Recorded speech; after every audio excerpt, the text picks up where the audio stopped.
back to another episode of Shock Treatment. I'm one of your hosts for this evening, Mad Mel, and then we got my dear partner in crime, Maddie. That would be me. Yeah, that would be you. How are you today?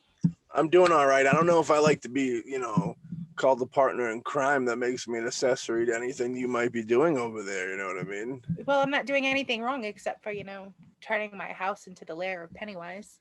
I'm digging it. I was seeing those pictures on the book. It's very good. The fans that follow along will be thinking they're in a time slip. I love this fucking curtain. Like, this is a shower curtain. I like that. Yeah, that's really cool. That takes up the whole thing. Yeah, it's a cloth shower curtain. I was gonna get one of those privacy board things, but then I was trying to think about how I was gonna fit that bitch in my car to get it home, and I didn't want to wait for one to be shipped from Amazon. Yeah. So I bought one of those little like portable closet things. Yeah. I have it sitting on top of a giant tote. Because Justin came up with that idea. We put the coat rack on top of the tote, and then I put the curtain over it and put it close enough that it blocks it. That way, if Justin needs to walk, Justin's not confined to the kitchen while we record. He can come by. And... I support that. I think that's a real cool deal. You know what I mean? I just found out recently that the height of the table is perfect for the way my microphone sits. It's completely out of camera. It's very nice. Yeah. Alexander Hawk will be cutting this up later in life. Big shout out to Alexander Hawk out there in the editing room.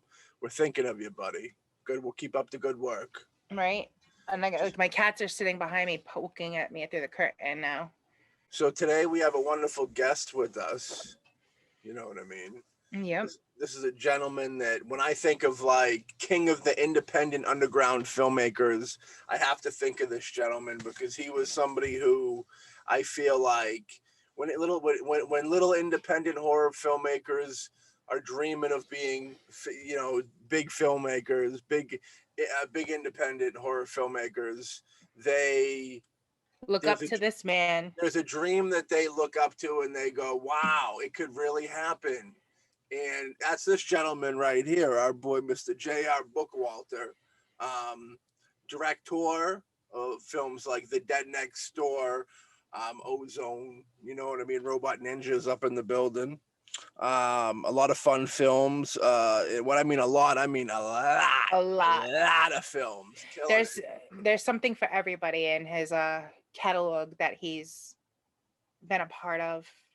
We almost might have to add him to the list with Balsamo on there, on one of the hottest working people in the underground. It's been killing. Like I said, I as I was going through, I saw that he has a few movies that he did for Penthouse, and I was like, oh wow, horror movies, pornography, they kind of go hand in hand. Starring Alexander Hawk. And when he was a centerfold. You see, people don't know that about Alex Hawk because he used to be very slender. He used to have the body of a Roman god, right? He still has the body of a god. It's Buddha, but he still has the body of a god. Well, those Romans got heavier and they thought they were still great back in the day. So, he gained all that weight, which isn't that much weight realistically. But no. He gained that weight for a role. And it was he's officially part of Hollywood. It was gaining and losing weight for a role. It was the darkest role of all time. It was so dark that the film itself was shelved and was not allowed to be shown to the public because they thought they would kill people off. So rest in peace, everybody involved with that. And with that being said, we have our guest with us. We'll bring him on in. So without any further waiting, Mr. J.R. Bookwalter. How you doing over there? Good. Looks like you're getting ready to start editing something or working on something in there. That's what he's got. Always working on something. Yes. The offerings. Yes. Yes. I'm Maddie. This is Mel. Next to me here. Nice to meet you. Nice to meet you. You know what I mean? We were just discussing about how you're probably one of the hardest working underground indie horror filmmakers. Well, I don't know how hardworking I am these days, but back in the day, yes, I would say that was true. Yeah, like going through your catalog, there's something for everybody. Yeah, well, that's what we tried to do. Yeah, just Yeah. a little bit of variety. I'm digging the poster in the background. Oh yeah, the Dead Next Door. Yeah. A little hint of it there. Yeah. Yep. You know, it's to tell who's real fans because the name's cut off a little bit. So you Right, gotta be but able can to you know recognize the artwork? That's Yeah. you gotta be able to call them out on it. That's right. So JR, let's jump right on in. Let's dive Sure. right on in. Let's do it. Where did your love for horror film come into play in your existence of life? Well, I blame it all on my mother, who, after she had given birth to me, used to watch Dark Shadows. When she was home with me as a baby. So I blame it on her for putting me in front of the TV and watching the exploits of Barnabas Collins back when it was first on.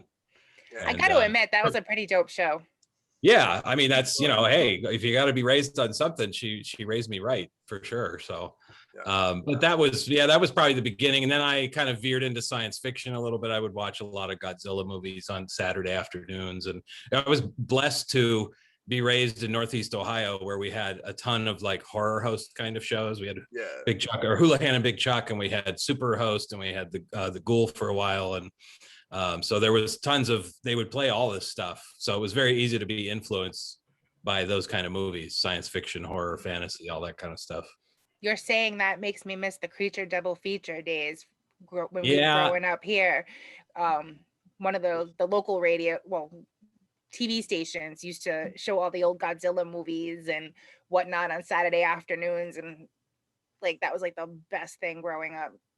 Yeah, I think all that was just syndicated packages that I think all of us got to see probably the same kind of stuff. They would just package those movies and you would see all that, the same kind of stuff, no matter what region, because people always cite Godzilla and King Kong and Mighty Joe Young and all those kind of movies. So I think we all had the same probably influences, those of us that were raised in that era, I guess. Now everything's on demand, so you don't have to wait for anything. You can just just stream it. Yeah, whenever you feel like it. Big change in the game. So your first short film, Burning of the Salem Witches. Well, that was not my first. That was actually one I did probably, I don't know, fifth or sixth one. But that one was one I had done for school. We were studying like, the colonial America and the Salem and, the witch trials and all that kind of stuff. So I actually, like, in one night just shot this little thing called Burning of the Salem Witches, which was really nothing. It was just, the judge says you're a witch and they go outside and burn her, and then the rest of it's like my sister's Barbie doll burning in the backyard for like 2 minutes until the reel of Super 8 film ends. My first one was actually my friend David Barton and I that I went to school with, who later went on to do makeup effects for Dead Next Door and a number of my films. We had done something with Star Wars figures, just learning stop motion animation. So it was called Darth Vader Lives. That was actually the very first thing I did, 1978, I believe. Did you get clearance on that copyrighted? No. No, not at all. Not at all. But, again, it's barely had a story, and the stop motion animation was barely serviceable to begin with. So it's very humble beginnings. Yeah. Do you have a memorable turning point that made you want to flip from just being like a film fan and to actually just getting out there and making them? Between probably ages of 10 and 18, I probably made 40 or so Super 8 short films, and I probably even more than that I started and never finished. So I think from once I started doing it at the age of 10 or 11, I pretty much knew that's what I wanted to do moving forward. I didn't maybe think that I was ever going to make a career out of it necessarily. But I just tried to do anything I could do to be shooting something and editing something and all that kind of stuff. So I don't know about a turning point. I guess it was probably, certainly the horror part of it was the first issue of Fangoria magazine coming out, because they had these great, even though Godzilla was on the cover, you flip inside and there's this great 4-page color spread on Dawn of the Dead. And it shows, like the zombie shotgun blast head and all these very gory effects. And that actually was a trigger for me, because I suddenly was like, went from being sci-fi fantasy, with some horror to like being an absolute splatter nut. Like I couldn't get enough of that kind of stuff. So that probably was a turning point, you know, for when I started to make those kind of movies, you know, to emulate that kind of stuff that I saw. Yeah, because I watched The Dead Next Door today. Oh, It's been a while since I've watched it, so I figured let me revisit this before we do the show today. sure.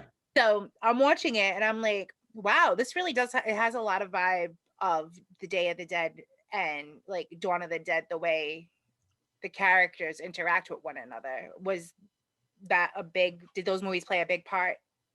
No, there's something about George Romero's movies spoke to me in a very, thoughtful way or whatever. I mean, that was a huge inspiration. I mean, I tried to do it in such a way where there's been how many zombie movies? I mean, at that time there weren't a lot, but I tried to do it where I wasn't ripping him off, but paying homage to that kind of thing, but doing my own kind of thing. Your own thing at the same time. Yeah, sure. But I mean, you couldn't look at that movie and not say, oh, that was at least inspired by those movies, because I would certainly wouldn't even ever attempt to deny it. I would proudly, say that, yes, I was trying to do my version of a George Romero film.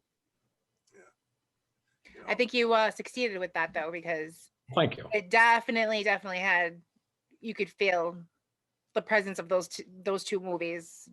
Well, as much as I love Dawn of the Dead and Day of the Dead, my favorite scenes in those movies, probably, and even Night of the Living Dead, my favorite scenes in those movies is when they show what's happening outside of, George Romero's movies tended to be very claustrophobic in some regards, because he would lock onto one location and that's where the majority of the stuff happened. And Dead Next Door, it's kind of more expansive because they're traveling, they're in different locations. They run across this cult leader that's in this high school. So I mean, I tried to open it up a little bit. My thing when I would watch Romero's movies, I was always like, oh, but what's happening outside of this area? I mean, as fascinating as I am by this, I always loved to see what was happening elsewhere. Yeah, it's like watching The Walking Dead now.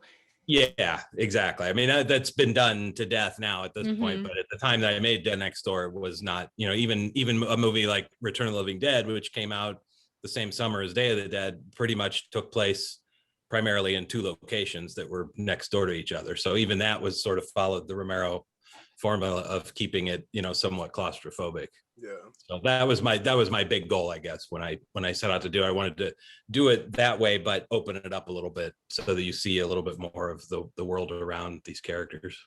Yeah.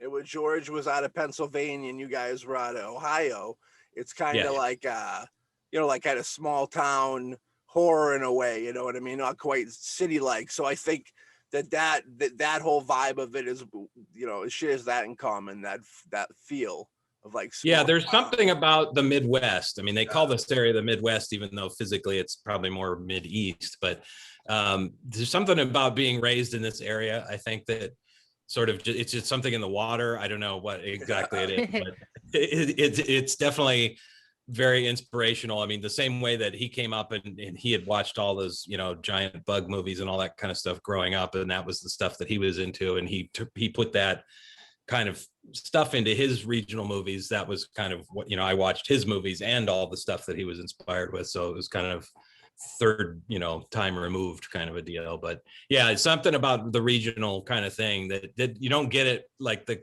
filmmakers who made things in the West Coast or other parts of the country. It's a little bit different than the stuff that's made in this particular region, I guess. At least I always felt so. So how did it come about that you linked up with Sam Raimi and had him end up financing the movie? An absolute once in a lifetime fluke that would probably never ever happen again. I actually didn't set out to make the movie. I was thumbing through, I'd gone to the Art Institute of Pittsburgh, which was a 2-year school, and I took photography because I didn't have any film classes at that point. And at the beginning of my second year, my apartment was robbed. So I said, you know what, I'm done with this. I'm just going to go back home. So I went back, and probably within a month of that, I was just sitting around and flipping through Fangoria magazines and came across the old article on the Evil Dead. And I realized, oh, wait, they're in Detroit. That's only like a 4-hour drive from Ohio.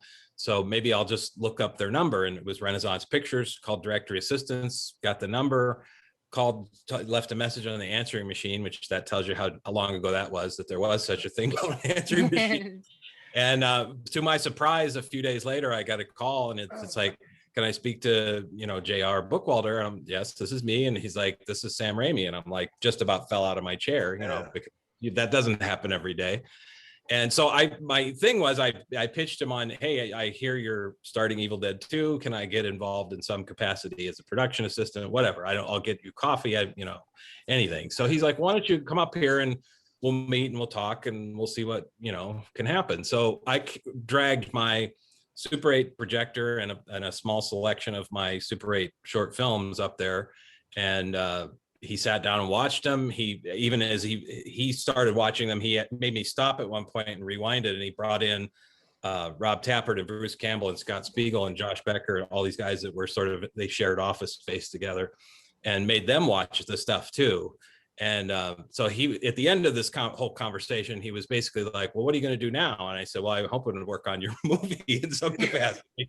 And he's like, well, you should go make your own movies. And I said, well, I plan to do it at some point. He's like, well, if you get something together, let me know and I'll kick some money into it. And I'm only thinking, oh, he's not going to hire me to work on as a production assistant on Evil Dead 2. So I'm driving home and I come up with basically what's the idea for Dead Next Door. And he wanted to just see a little investment proposal and a treatment. So that I sent him that. A couple of weeks go by, he called me back. He said, oh, just the person I was wanting to talk to. And I'm like, oh, really? And so basically he said, look, I'd like to make this with you. And I just, could not believe it at that time. Now, this was something we were going to shoot on VHS video. I mean, it was going to be a feature, but it was not going to be, it was always as ambitious as it wound up being in terms of, zombies on the White House fence and all the traveling. I mean, that part of the script never changed from the beginning, but yeah, that's basically the long and the short of it, how it happened. I mean, he basically was sort of a guardian angel at that point. He never really said, don't do this, don't do that. It was more just, here's a little bit of money and go off and make it, It turns out when we decided to do it on Super 8 film, I found out much later after it was done that he had shot a lot of Super 8 short films as well, but he had always wanted to shoot a feature on Super 8. So when we made the change from video to film, that was him sort of vicariously living out something that he always wanted to do. He always wanted to shoot a movie and say it was on Super 8. We shot this on Super 8 film, because there's not a lot of Super 8 feature films. I mean, you can count them on a couple of hands probably. But yeah, that's pretty much, it was that simple and that much of I fell completely ass backwards into it. I mean, it was just a total luck of the draw, I guess. Yeah, that's really cool, man. It's quite like an underdog. It's one of those like horror stories that you hear and you go, wow, like a lot of, up and coming filmmakers and such, find a lot of inspiration in that, because it is like that dream thing, you know what I mean? That Sure. Everybody hopes that it would happen. That's very cool. Sam seems like a very good guy, you know what I mean? He is a very good guy, and he was a perfect. I mean, because I was young and I would throw temper tantrums about certain things or whatever. He was very cool the entire time. I mean, the thing is, it wasn't as quick and simple as we were trying to do it. The idea was we wanted to have it done in 6 months or whatever and move on to the next thing. And it wound up dragging out 4 years, with all the shooting and back and forth post-production and everything else. And a lot of that was because he was off making other movies. He made Evil Dead 2, it was released. And then he went off to get his deal for Darkman with Universal. I mean, all that whole span of time had basically, happened during the creation of that movie. So he was busy and we were having to cool our jets a little bit and that kind of stuff. But he was, you couldn't ask for a better mentor or somebody I see why he's gone on to produce so many movies for other filmmakers, because I think he just has that, what's the word I'm looking for? He's got that temperament for it. Not everybody does. I've produced movies and I've botched it, completely bungled it, because you tend to want to take control, or you're not doing this right, you got to do it this way or whatever. So it's not, producing for other filmmakers is not as easy as it, sounds, especially when you're bankrolling the whole thing. That was his financial contribution on top of his creative contributions. So. Is your relationship with him, is that how you ended up linking up with David Dacoto? No, in fact, when I had, after this 3 or 4 years had gone by and we were trying to finish the movie, I happened to be out in Los Angeles. Because a friend of mine, 2 friends of mine, were working on a David Dacoto movie called Murder Weapon, doing makeup effects. And that's where I met Dave, was on that movie. But Dave kept showing up all over town when I was out, because I had just gone out on the bus with my friend just to hang out and watch them shoot this movie. But Dave kept showing up because the sound studio that Sam rented for Bruce Campbell to finish Dead Next Door was the same place where Dave Dacoto had mixed Creepazoids and Sorority Babes and the Slime Ball Bolorama and those movies that were done shortly before that. And so we just kept running into each other. And I basically was the one that sort of cornered Dave at one point and said, hey, I'm finishing this movie. And I had shown him some of it and he was suitably impressed with it. And I said, if you have any, I heard you were starting this distribution company. If you're thinking about hiring any filmmakers, I'd love to sit down with you. And he said, well, let's have lunch and, tell me what you got. And, we went through a couple of meetings, just talking things through. And I was originally going to produce some stuff for other filmmakers that I wanted to help out. But it just wound up that we did some stuff together first, and specifically Robot Ninja, which wound up being my second movie, which was actually, ironically, my first movie that was released, because Dead Next Door was still not released at that point. So that's how fast we made Robot Ninja by comparison. Wow. Yeah. I remember getting my hands on the VHS of the Dead Next Door was mighty difficult for a very long time. Yeah, that was one that I have to say, I probably shouldn't say this, but it benefited from being bootlegged, because people would get a copy of it and make a dub and give it to their friends, and they would get it. I mean, so people were seeing it on these like 10th generation VHS dubs. I don't know how they could even see, but it benefited from that, because the word of mouth was strong enough that, people actually liked the movie, that they kept passing it on to other people. So by the time it actually did come out, there was an audience of people that were sort of, waiting for it. And, keep in mind, that was back in the day. I think they were selling it for $59.99, $60 to buy a VHS tape. Not everybody's, financially equipped to do that. That's a lot of money even now, you know what I mean? To pay $50 for a movie, it's got to be something, old and rare or whatever. But that's what we used to pay, back in those days. Yeah, it was craziness. Yeah, I think I'd rather spend the $50 on a dope movie that is hard to find than a video game. Well, there you go. That's one way to look at it too. That kind of works to my benefit. But they went even higher too. They went up to like $125, $130 at times too. Yeah, well, the studios, at that point we're charging upwards of $100 or more back in those days. It's crazy to think that, but isn't that now you can pay $10 a month for a streaming service and get thousands of movies right at the touch of a finger. 30 days.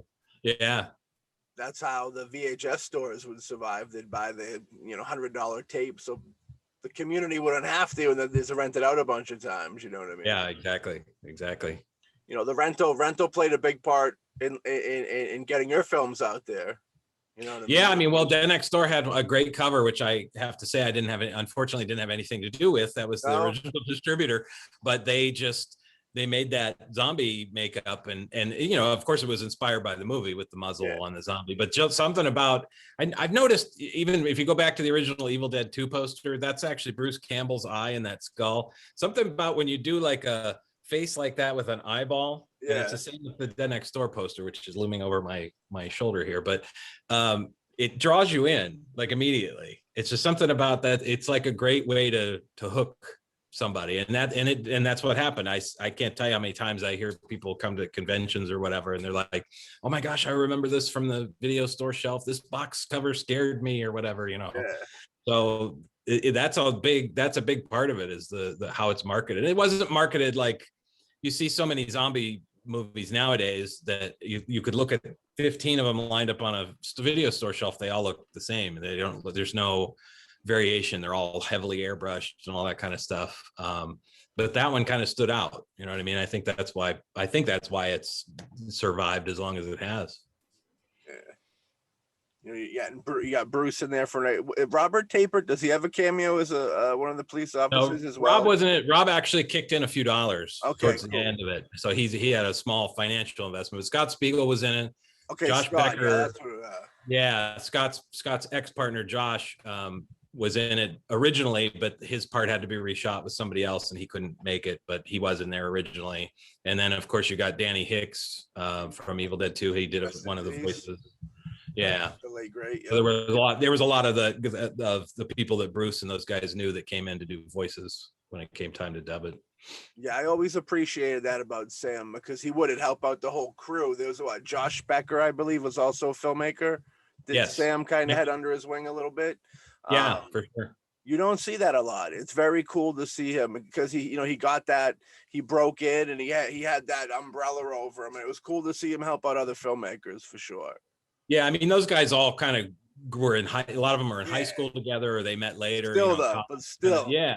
But yeah, exactly. You would think, and they were competitive amongst each other. I mean, they would fight and stuff too, but they, at the core, they were brothers basically. I mean, that's, when you make movies together, you're down in the trenches. It's very similar to, I'm not saying that it's like the Army, but it is like as far as the camaraderie and all that kind of stuff without all the, firing and guns and killing.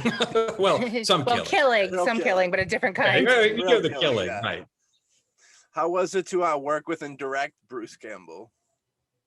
Well, yeah, I didn't even think about that. I guess I did technically direct him when he did it, dubbed his voice.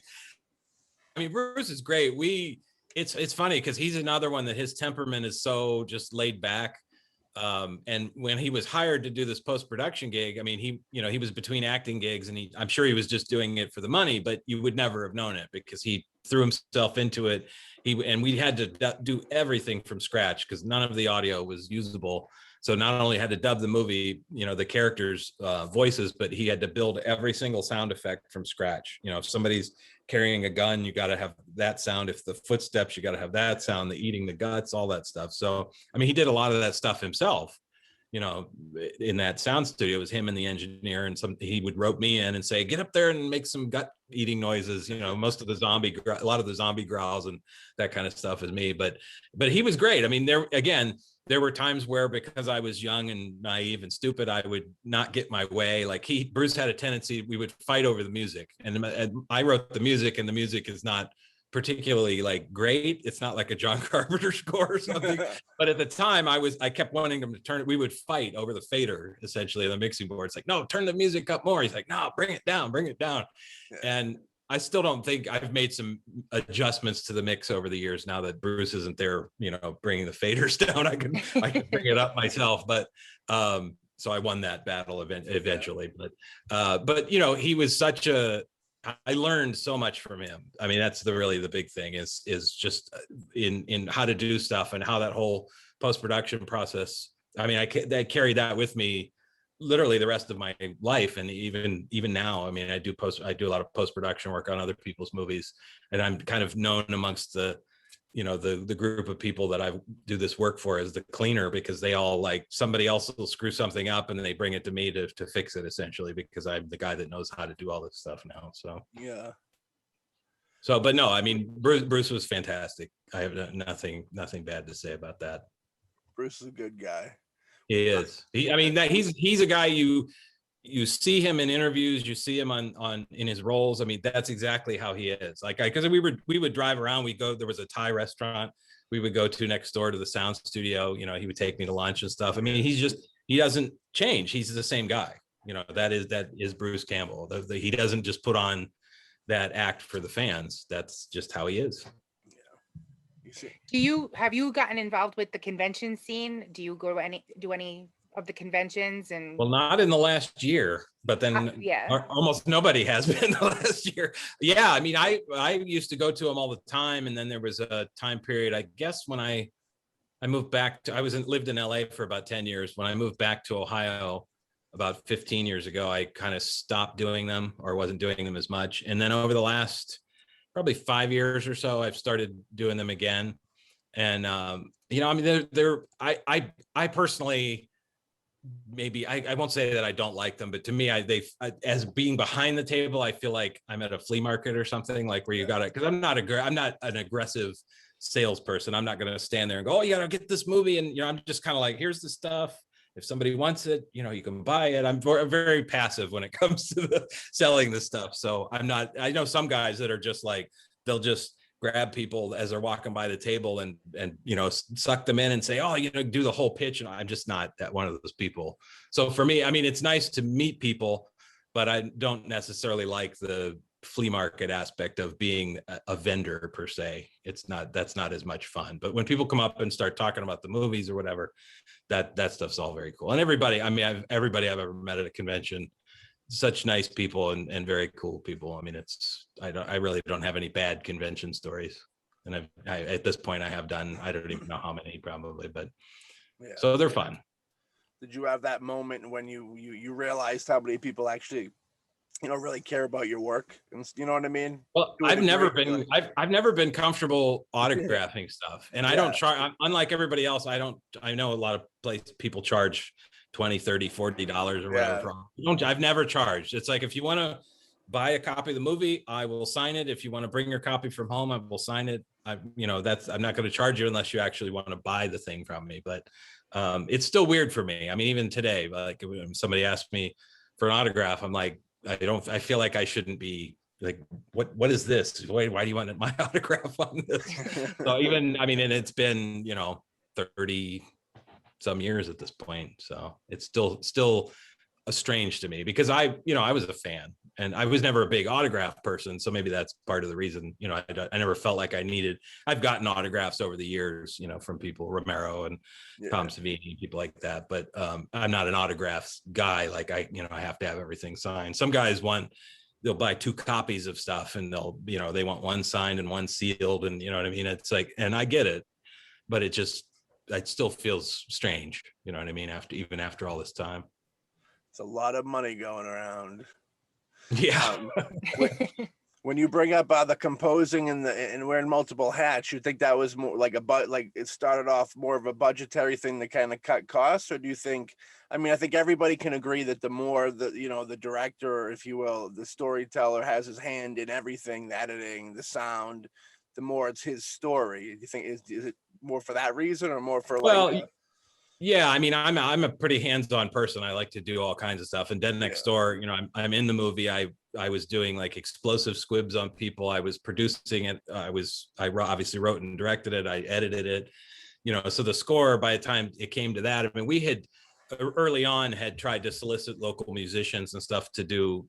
Guys had done like little demo cues and stuff, and nothing that really struck me as like what I wanted. And I remember actually when Sam had flown me out to lock the edit on the movie, and he asked me, what were you thinking for the score? Because there was some conversation early on about Joe LaDuca doing the score, who had done Evil Dead and a lot of stuff for Sam. And I loved his stuff, and I had his demo tape and would play it all the time. But he asked me who my dream composer was, and I said, I'd love to get Carter Burwell, who had done Psycho 3 and the Coen brothers stuff. And him and Rob Tapper just sort of looked at me and laughed. And I'm like, okay, yeah, I guess that's that's not going to happen, because he was at that point he was kind of a hot composer. He had really doing nothing to suddenly doing the Coen brother movies and all that. We couldn't afford him, obviously. So it just kind of fell. I was kind of noodling around with keyboards, and it was always something I liked to do. So that's kind of how I fell into that one, just by necessity. And it's one of those things that I've always struggled and suffered through, because I don't consider myself a great musician. I can make some cool sounds here once in a while, and maybe out of like a third of the score will turn out pretty good, and the rest of it's just sort of serviceable. It's like background noise or something. But it was just, I fancied myself as I got to be like John Carpenter. John Carpenter scored his movies. Why can't I score my movies? Well, because I'm not John Carpenter. That's why. I read that, and I'm reading this off a piece of paper because I don't want to like misquote it, but John Russo and Charles Band taught you how to cut corners and when and where to work harder in the name of the art. Yes. Well, yeah, I think I wrote that actually at some point from an IMDb bio. Yeah, because I met Jack Russo at a convention, and we did some stuff together for a while, and then obviously I moved out to LA some years after that, I started working for Charlie Band. And, you pick up things from, if you do it right, you learn from every experience that you do, and I won't say like the Charlie Band way is more of a factory, because we were working on so many movies. I guess I was overseeing its post-production for a period of time. And there were so many movies going through there. I mean, I had like 20 guys working for me at one point doing, editing and visual effects and sound and all that kind of stuff. But you learn from that experience because, each movie is something different. They're not all the same. You learn new sound tricks, you learn new computer, animation tricks, whatever it is. So if you do it right, no matter who you work with, you're gonna, if you want to pick up as much wisdom and knowledge as you can. And I learned a lot of stuff from Charlie. I learned a lot of ways to not do things, or that I would prefer not to do things. So it's a plus and minus, I mean, it's just, it's like everything else in life. It's a learning. Well, if you do it right, some people think they know better and they don't want to learn. My 12-year-old son is one of those people. He just thinks he knows everything and he's not going to listen to anybody else. Well, you're not really going to get anywhere if you do that. You got to keep your eyes and ears open and take these little bits of knowledge as they come. You don't have to do, everything that somebody else is doing, but the stuff that makes sense to you. And everybody I've dealt with I've experienced that, it's, you pick and choose what makes sense to you, whether it's Dave Dacoto or John Russo or Charlie Band or Sam Raimi. Now, has your son seen any of your movies? He has. In fact, he's been raised essentially because I've gone back and restored a lot of these movies over the last few years.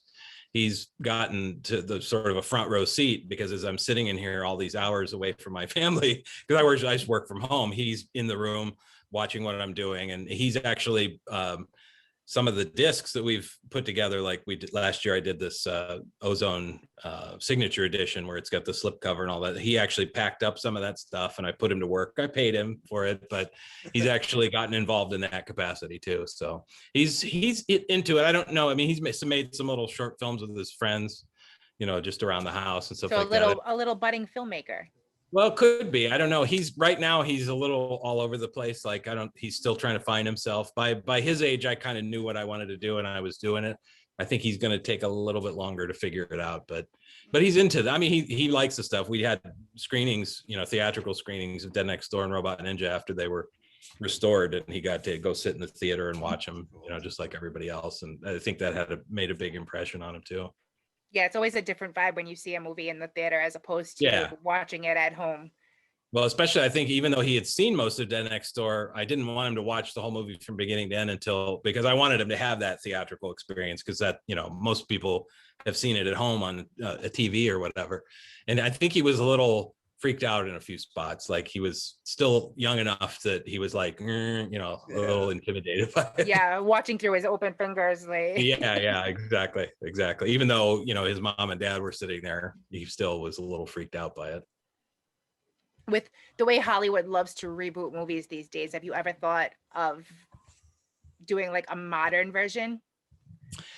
Well, I wouldn't be averse to it. I mean, I think there's, it's not a perfect movie by any stretch of the imagination. It could certainly be done better with a little more money and a little more time and all that kind of stuff. So I don't know that I'm the person to make it necessarily. There's been several occasions over the years where there's been talk about doing a sequel.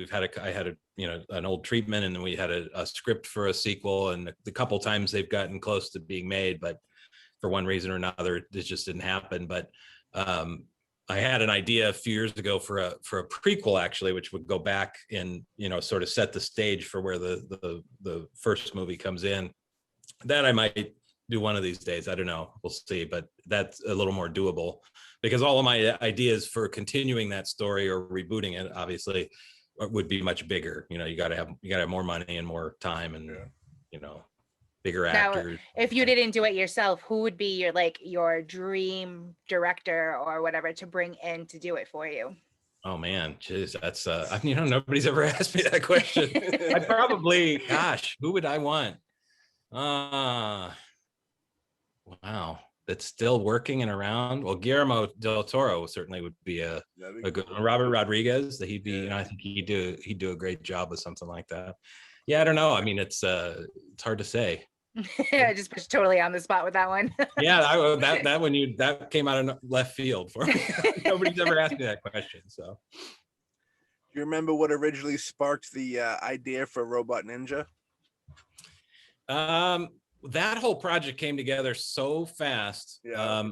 It basically was, like I said, I had gone on the Greyhound bus out to LA where I wound up finishing Dead Next Door, and then I got the deal for Robot Ninja, and then I was taking the Greyhound bus back to Ohio, and that's basically where I came up with the storyline. And I knew from the beginning when that title was assigned to me, because Dave Dacoto was like, I had this title, Robot Ninja, do you think you could make something with it? And I was internally cringing, like, oh my God, what am I going to do with this? Yeah. And then I started to actually seriously think about it. I'm like, I knew I didn't want a movie about a robot who's a ninja or a ninja who's a robot. That was out. So I had to do something else. So being a comic book fan, growing up, and there was a whole resurgence of comic books, with Watchmen and Dark Knight and all that stuff that was going on at the time. That's where I kind of came up once I got that hook of like, okay, it's a comic book character, but it's not like the superhero movies now where it's, it's a literal translation of it. It's like, let's have the guy who created the comic book is frustrated and decides to put the suit on and try to be a superhero. So that, I mean, that the best I can say is that it was conceived on a Greyhound bus, and that tells you something about how torturous it is to go coast to coast on a Greyhound bus. Well, at least it was only a movie that was conceived on the Greyhound bus. Yes, I'm sure there's been other things conceived on a Greyhound bus, but yeah, that was. But I think that a lot of the dark part of that movie came from that experience of riding on the bus. I blame it a lot. That and my frustration with working so long on Dead Next Door, and then it still wasn't out. I kind of channeled all my creative frustration into poor Robot Ninja. Yeah. No, it was cool that you were still able to get the new one off the ground, you know what I mean, without the other one. Well, yeah, I mean, it was really just because it was so simple. I mean, it was less money and less time, but we were going to shoot on 16 millimeter film. So that was the plus of it. And the fact that it was, he wanted it out by December of that year, and we shot it in, I think, June of '89. So I was so into that idea, like, yes, let's, I don't want to spend 4 years on another movie. I just want to get something out, get this, the second one out the door, and hopefully move on to a third one. So that was where I was at that point. Yeah. Did you have or anything that was in the works prior to COVID? I haven't shot anything in quite a while. I've been mostly on the distribution side. I have this website, MakeFlix, that I'm, selling my films as well as stuff from other filmmakers. And I've been keeping busy with these restorations. I've basically gone back and have just one by one sort of, made these movies look squeaky clean, and put them out on Blu-ray.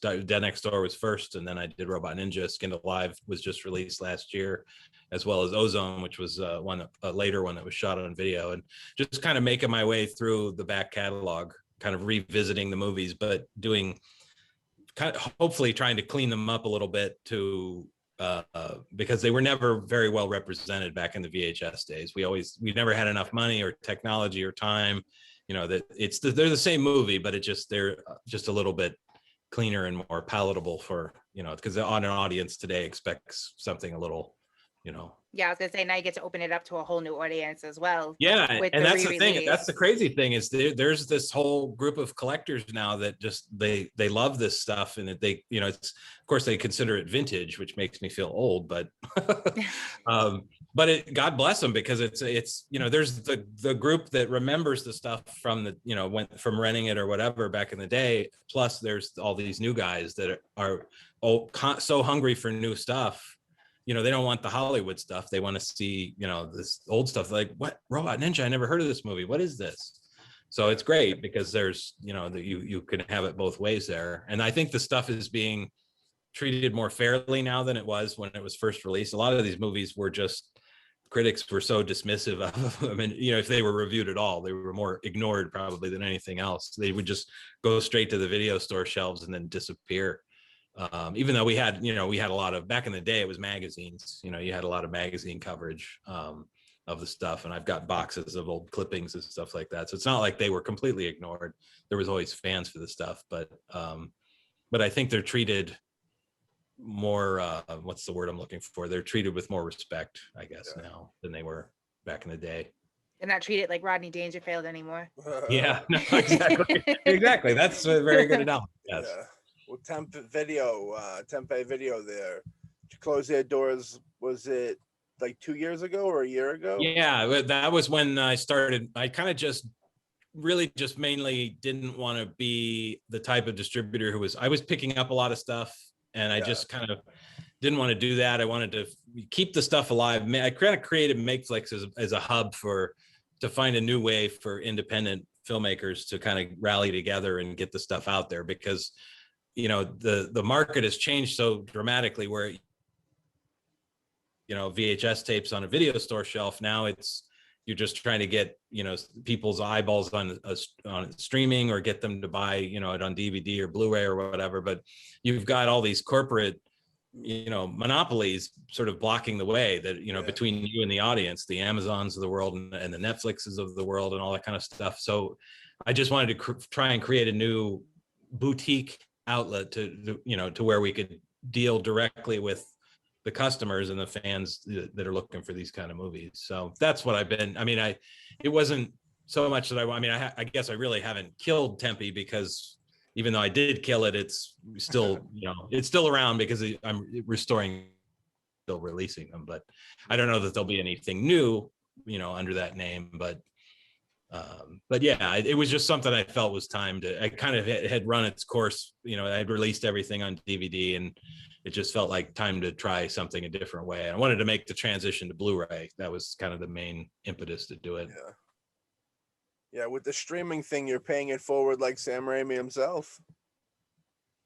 I like that. Well, yeah, I mean, that's a lot of it is just trying, you know, I meet filmmakers, and they have the same frustrations, and they're like, you know, we can't get our stuff out there. We've gotten ripped off by other distributors. And, you know, so I tried to create a model that wasn't, you know, the traditional model is you give somebody your movie, you probably aren't going to get paid anything up front, and then you're probably never going to see anything down the road either.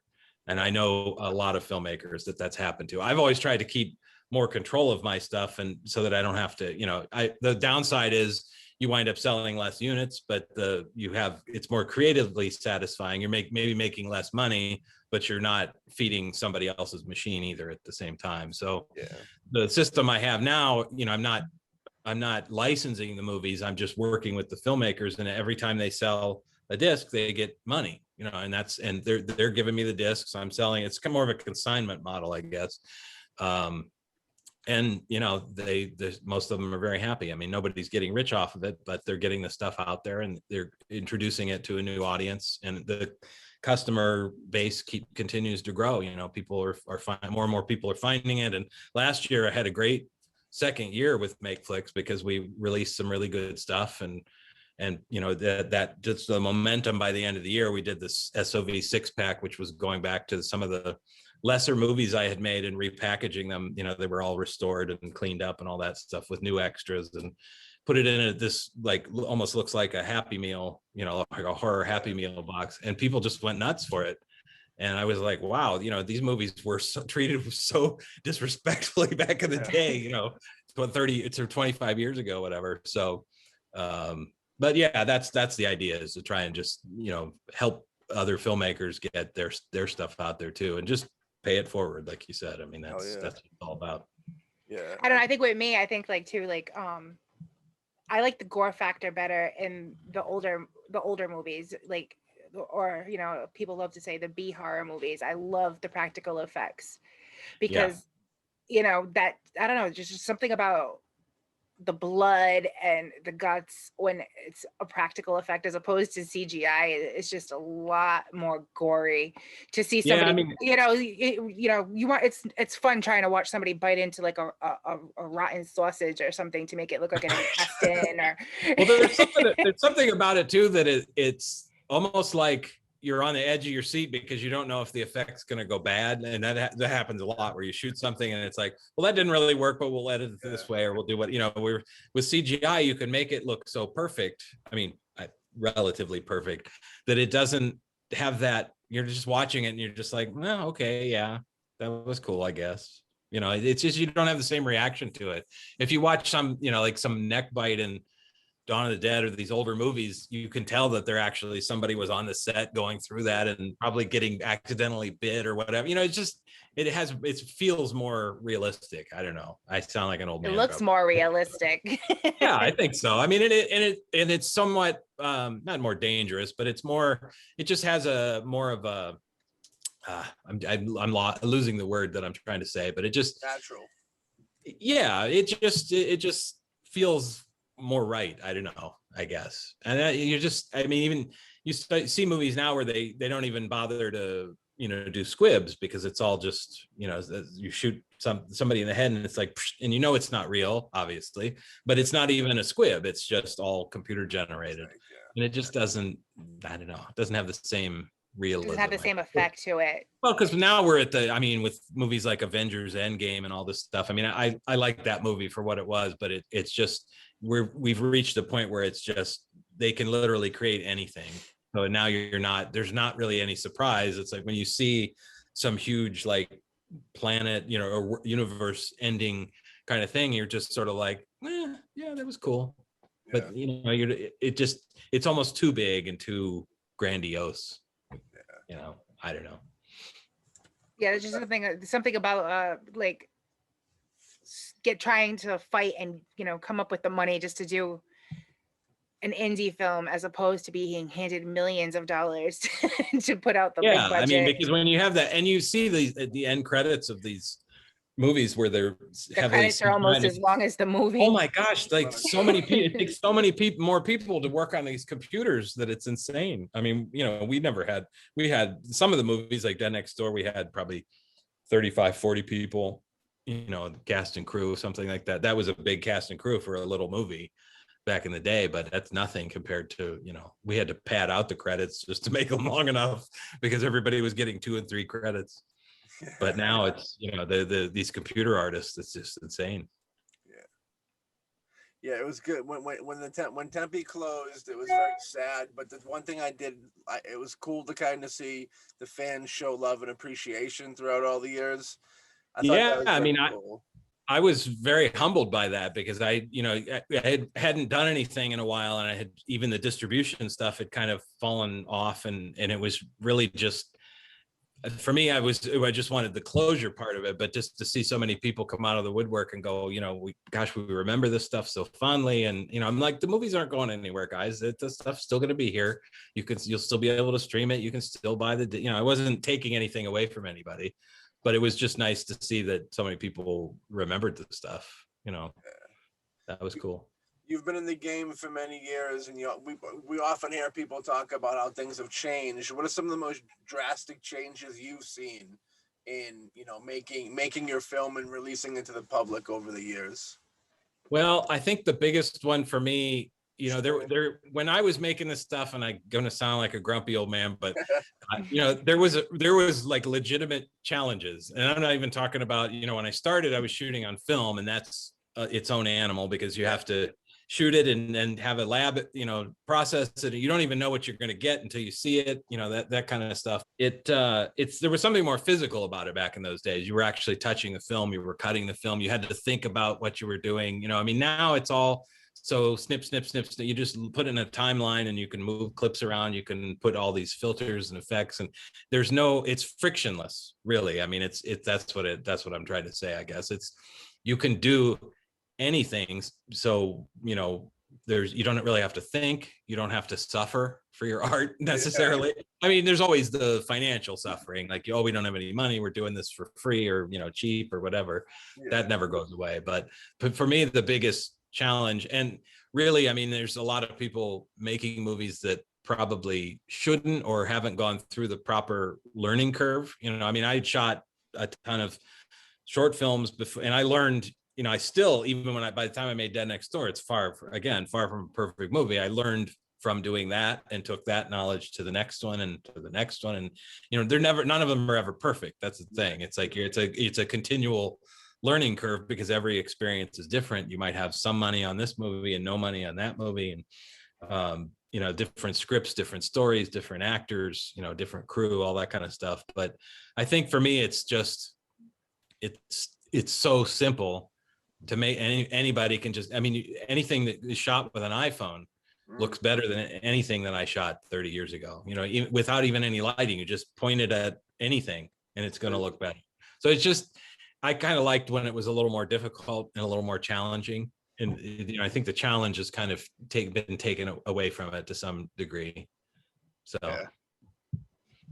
yeah, I remember Francis Ford Coppola, like in the late 90s or something like that, had some quote about how like the future greatest filmmaker is going to be somebody who just does it on their phone or something like that. Like, well, I think the exact quote was of some fat girl in Ohio was gonna make like the next, like, I think that's exactly what he said. Yeah. At the time I saw that, I was like, oh my God, that's hilarious. Yeah, but, it's true though. Ohio, I thought it was particularly meanwhile there's some fat girl in Ohio that feels insulted by that comment. Well, yeah, that's not politically, it's not politically correct now.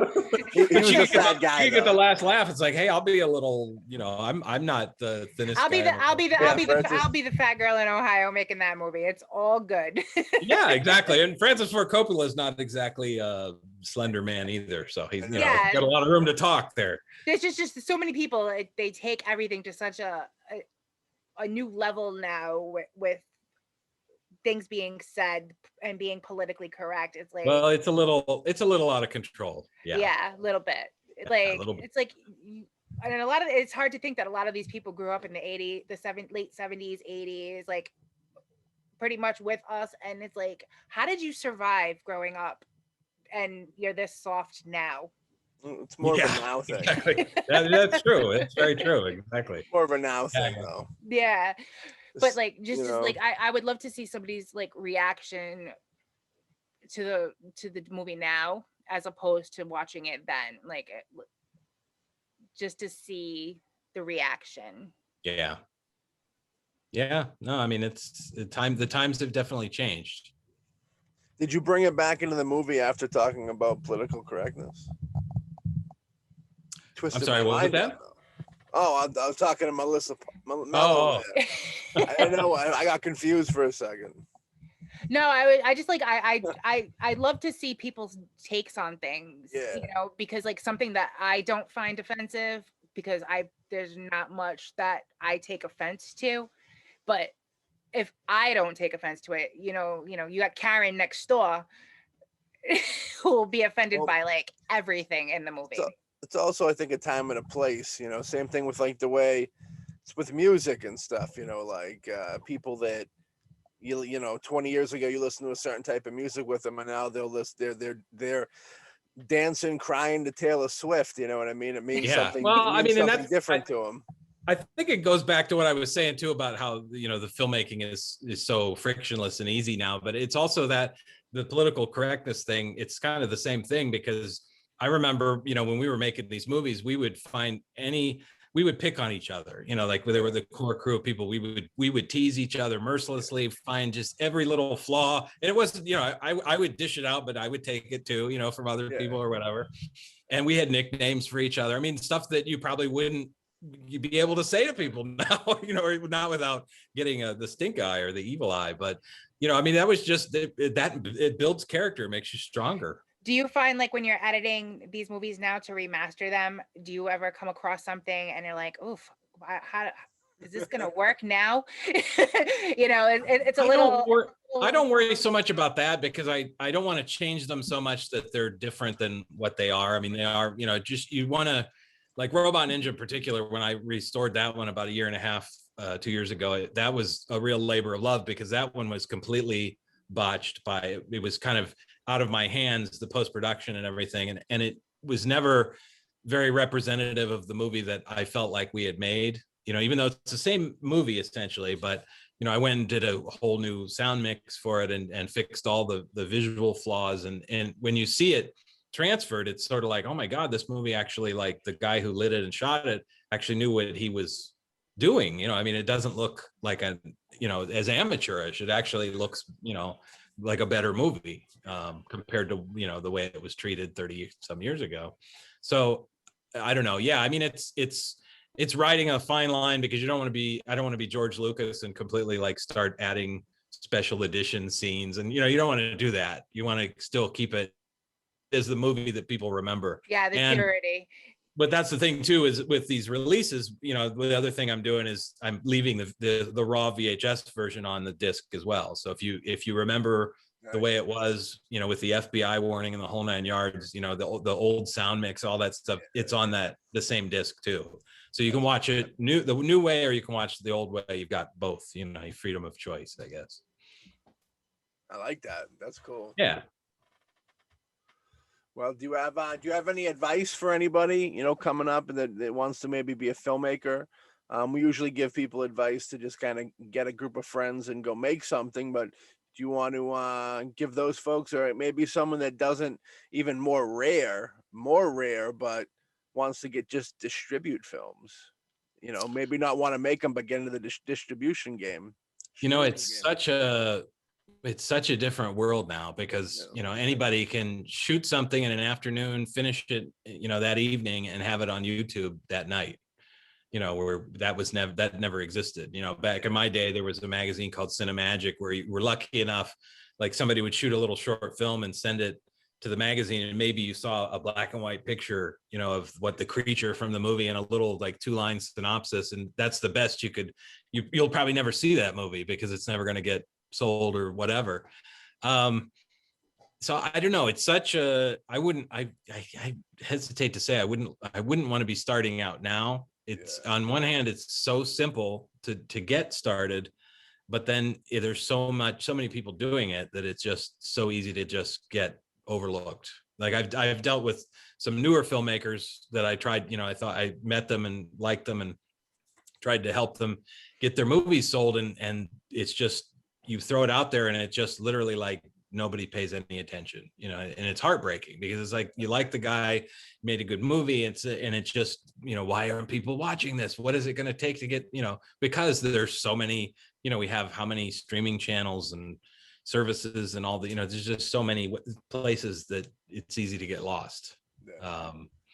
So you know, but you can't let that stop you either. You know, you got to have, that's the real, I guess that's my piece of advice for the evening, is you have to, I always felt that you have to have a certain amount of ignorance and a certain amount of persistence to sort of survive the business. The ignorance comes because you have to blind yourself to some degree, and you have to kind of mute all of the critics and the naysayers, and it could be your parents, whoever it is, that are telling you, oh, you're never going to do this. This is crazy. Why, you know, you're always going to have somebody tell. It doesn't matter whether you're a musician, a filmmaker, whatever, any kind of artistic endeavor, somebody's going to be poo-pooing it and saying, no, you shouldn't do that. So that's where the ignorance comes in. You got to just sort of blind yourself, because ignorance is what benefited me on, I'll give the case of Dead Next Door. You know, I wanted zombies on the White House fence, so I just went down there and shot it. You know, I didn't have permission to do it.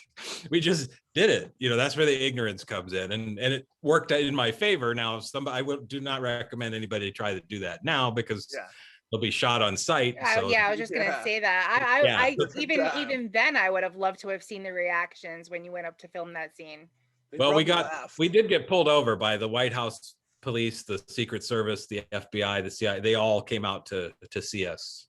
But they realized that we were just a bunch of dumb kids. I mean, really dumb kids. And they let us go and didn't confiscate the film or anything. So that's why we have that piece of film. But anyways, the ignorance is one thing. The persistence is obvious. You know, you just have to keep forging ahead and see your own sort of grand picture, you know, in your mind's eye of what you're reaching for, and then just figure out how to get there. And you know, I've learned more from failure than I've learned from any success that I've had. So you know, you get kicked in the nuts, you fall on your face, you know, You get get back up straight and knees. You just start gotta, over.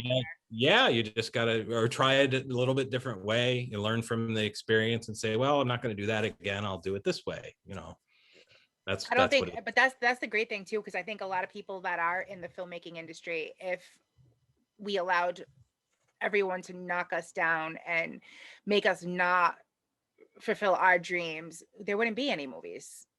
oh, absolutely. I mean, So, you that's know, what I'm it's saying. good. At every turn, you're going to find somebody that's trying to block you, or, you know, or that's jealous, or that's, you know, just there's so much negativity in this business in particular, that it's easy to get burdened by it, or, you know, just, you know, you go, I mean, actors, I feel really terribly for actors, because they have it the worst. They're going constantly to auditions only to be saying, you're not what we're looking for.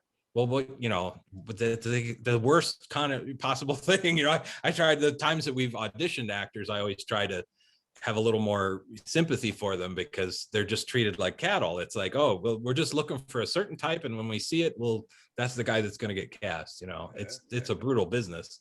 Yeah, So everybody's like, oh, you're too old, you're too young, you're too tall, you're too short. You know, so yeah, like, maybe if they, you know, 50 pounds lighter, it's just, you know, there's just so much negativity, that I don't know how any actor can come home at night and look in the mirror and go, I'm going to do it the next day. You know, just, you go back for more abuse. But on every level, it doesn't matter what your job you're doing in the movie industry. There's a lot of roadblocks that you have to figure out how to circumvent.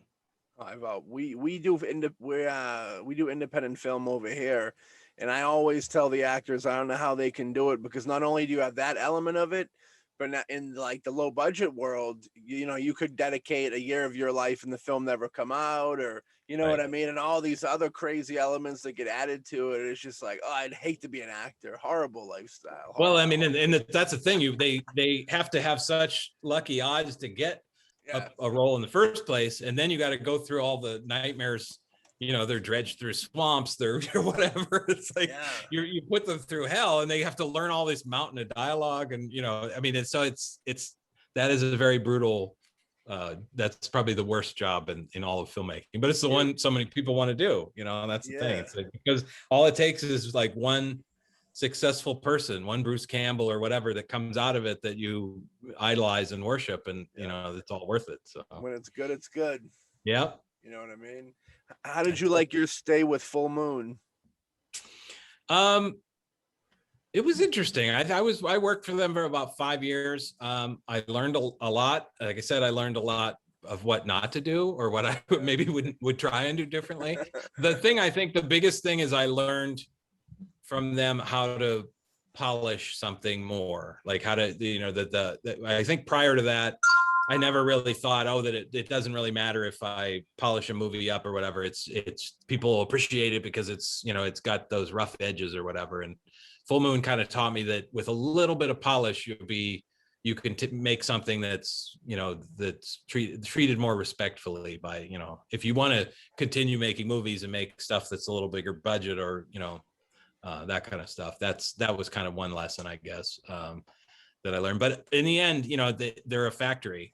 I mean, Charlie makes no bones about it, much like Lloyd Kaufman with Troma. I mean, their thing is just it's a volume business, and I understand why, because that's the only way to survive in this business is you have to just keep making a lot of product, and you know, hope that one of the, you know, for every 10 movies you make, hope that 1 or 2 of them actually do some business that'll carry, you know, I mean, whether it was Canon Films, I mean, all these companies that have come and gone, it's all the same formula. They got to make a bunch of movies, you know, and Hollywood, you know, is doing the same thing.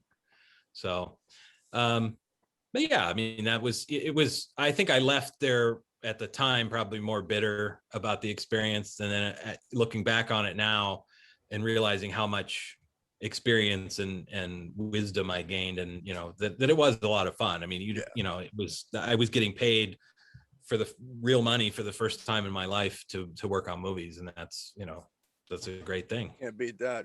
Yeah, Mad Mel up here is about to work with Full Moon, being executive. Yeah. Right? Yeah, I signed up for the ginger weed man. Okay, I've lost track of those movies. Those were made right after I left. They had made the first one, so I've never seen any of them actually. Yeah, there's a new Gingerweed Man movie coming out, and I somehow managed to stumble upon an ad about, getting an executive producer credit for buying the Full Moon channel. Ah, okay. There you go. I grew up on Full Moon movies. I grew up on trauma movies. Sure. Every Friday night, like that was mom and dad's thing. They go rent a movie, and it was always horror. Absolutely. We always say that a lot of the movies we watched, we probably were way too young to watch when we watched them. Right. That was the video rental days. Yeah, and like that experience, like the kids these days, they don't even know. No, absolutely. But yeah, like when I was telling Matt about the whole thing, and he's like, that's cool because you'll always have that tie, even though so many movies do come out of Full Moon. Right. It's a company that everybody knows that name. Yeah, absolutely. I don't know how, I mean, I get my hats off to Charlie because I don't know how he continues. Back when I was dealing with him, he had a company called Kushner Lock that was sort of paying for all the kids' movies, and that was kind of financing the whole enterprise. But he would sell stuff to Blockbuster and Hollywood Video, but they're gone. Yeah. And now we don't even have Family Video. It's literally just Redbox and stream. He's got his own streaming service, obviously. So, but I mean, that he continues to crank out so many movies when there's less avenues for people to see that stuff now. I mean, it's admirable. Yeah, I thought it was great because like right at the start of the whole Corona epidemic, he comes out with the Corona zombie movie. Yeah. And I'm like, this disease has been out for 5 minutes and you've got a movie out. Like, well, I remember when the weekend that the Blair Witch Project came out, Charlie held an all hands meeting and was like, we got to do something like this. We can make a movie like this. And they actually did something called the St. Francisville experiment, I think it was called. We did some post-production work on it, but he was calling everybody into his office that Monday looking for ideas. We were all pitching him ideas. And I don't remember who actually won and got to make that thing, but it did get made. But, I don't think it did nearly the business that Blair Witch did, but he's good about that. I mean, he jumps on those trends. He called you guys in on Monday, and by Sunday, the movie was wrapped. Well, not quite that fast, but yeah. We've done some of those too. Yeah. Ozone. We didn't get a chance to bring up Ozone. I love Ozone as well. Yeah, that was the little movie that could and continues to. I just, it was so little money, but a lot of time. That was kind of after making some less desirable shot on video movies prior to that, the infamous Six Pack, I was kind of like, the biggest problem is not money, it's time. We just need to slow things down and find a way to spend a little more time on it, and make it more of a craft. That's what filmmaking is supposed to be. So that was what Ozone was intended to be, was just to put a little more style, mood, lighting, just focus on the stuff that makes it more cinematic. Yeah. A horror ambiance. Yeah, exactly. Because I mean, a lot of movies, you're moving so fast. How much of that kind of stuff can you really expect to do? It's if you're changing camera angle, every time you change camera angles and lighting and all that kind of stuff, it takes time. And most filmmakers just, that's not a luxury they have. I know filmmakers never pick a favorite with their films. It's like they're kids, but do you have a film that you would buy extra Christmas presents for if you could? Well, they're all my redheaded stepchildren. I like to look at it that way. Well, I mean, Ozone definitely was one. I mean, that's one that's very close to my heart. I have to say, probably I would never have said this 30 years ago, but Robot Ninja is very close to my heart just because it was of all the creative frustration I was feeling. I felt like that's, and now that it's been cleaned up, it's actually the movie that I would have liked to have made, all those years ago. I love and hate all of them. Like none of them have ever been perfect, but I think that's now that I'm a parent, and I have a 12-year-old son and a 5.5-year-old daughter, I realize that that's just the way, there is no such thing as perfect kids. There's not going to be a perfect situation. You have to accept, certain flaws and certain things that, you know, they're people, you know, they're like just little people like us. And that's how I feel about the movies too. It's like, you know, the flaws are what make them what they are. It's, you know, that's what I think when I talk to other people, I realize, oh, okay, yeah, you're not looking at the fact that it's not perfect. You're embracing the flaws. So And the flaws make it perfect. exactly. So to That's speak. correct. You know Right. what I mean? That's right. But I respect that. Mel, you have any more questions for JR? I don't actually. Surprisingly, I don't. That's okay. Everybody should get Usually- out there and show JR super duper support. Thank you, sir. You know what I mean? Appreciate it. Do you want to tell everybody where they can go check out all your stuff and support in the streaming and How they can follow you. Makeflix.com.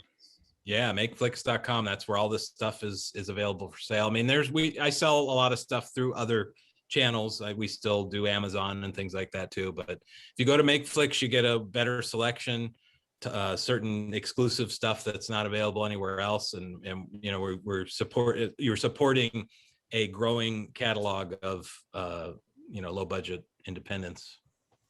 And I'll make sure when we air this episode that I throw the link on so that people know where exactly to go Yeah, in that'd order be to great. buy Thank you. them too. Oh, yes. Absolutely. Can you be found on social media? Are you? Oh yeah, interact- I'm on Facebook, Twitter, Instagram, LinkedIn, I'm pretty much everywhere. All the fun stuff. I'm not as active as a lot of people are. I don't post a ton of stuff. Most of the stuff that I do post is business related, just, you know, to keep, you know, Yeah. that machine going. But yeah, I'm very easy to find on social media. Support this man. JR Thank is you. an icon in independent film. It was a pleasure to have you on. Yeah, so You we know thank what you I for mean? joining us tonight. An honor to be here. Thank you. You know what I mean? We'll love to have you on again sometime. Absolutely. Would love to. All right. Well, you have a good night over there. You too. You too. We'll Thank catch you. everybody on the next episode of Shock All Treatment right. with Absolutely. Mel and Maddie.